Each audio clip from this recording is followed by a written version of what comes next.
بسم اللہ الرحمن الرحیم۔ السلام علیکم۔ قرآن پاک کی ایسی صورت جسے پڑھ کر جیسا بھی زہر کھایا ہوگا اثر نہیں کرے گا۔ اگر آپ سورہ قریش ایک دفعہ پڑھیں گے تو اگر کھانے کے اندر زہر بھی ملا ہوگا تو وہ اثر نہیں کرے گا۔ کھانا فوڈ پوائزن نہیں بنے گا اور وہ کھانا بیماری نہیں بنے گا، صحت بنے گا۔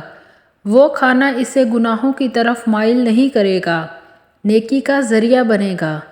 اور جو دوسری دفعہ سورہ قریش پڑھے گا اللہ پاک جل شانہ اس کو ایسا دسترخوان سدا دیتا رہے گا، بہترین اچھے سے اچھا عطا فرماتے رہیں گے۔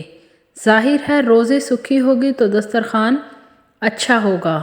اور جو تیسری مرتبہ سورہ قریش پڑھے گا اللہ اس کی 7 نسلوں کو بھی لاجواب کھانے، دسترخوان، رزق دیتے رہیں گے۔ آپ بھی آج سے ہی یہ پڑھیں، زندگی میں تبدیلی آپ خود محسوس کریں گے۔ اگر آپ کو میری ویڈیو اچھی لگی ہے تو آپ میرے چینل کو سبسکرائب کر دیں اور میری ویڈیو کو لائک کر دیں۔ بہت جلد ایک نئی ویڈیو کے ساتھ حاضر ہوں گی۔ اللہ حافظ۔